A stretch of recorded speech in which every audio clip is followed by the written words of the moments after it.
Alam niyo ba na balitang-balita sa mga DDS at nagkaroon pa ng debate between the BBM supporter and DDS na ipinagpipilitan na clear na raw sa COA itong si Sara Duterte.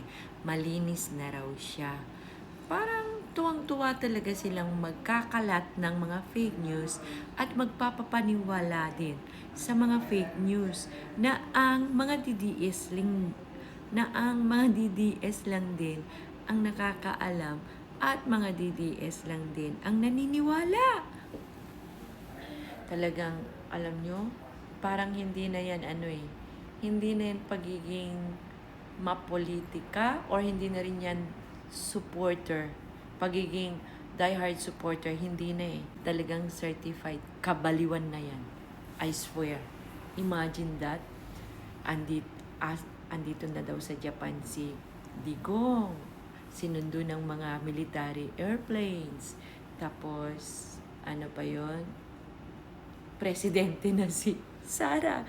Nag-oath-taking na si Sara. Tapos ngayon, klaro naman si Sara sa COA. Hindi ko na talaga alam.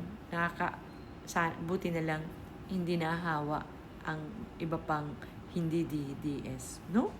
Yun lang.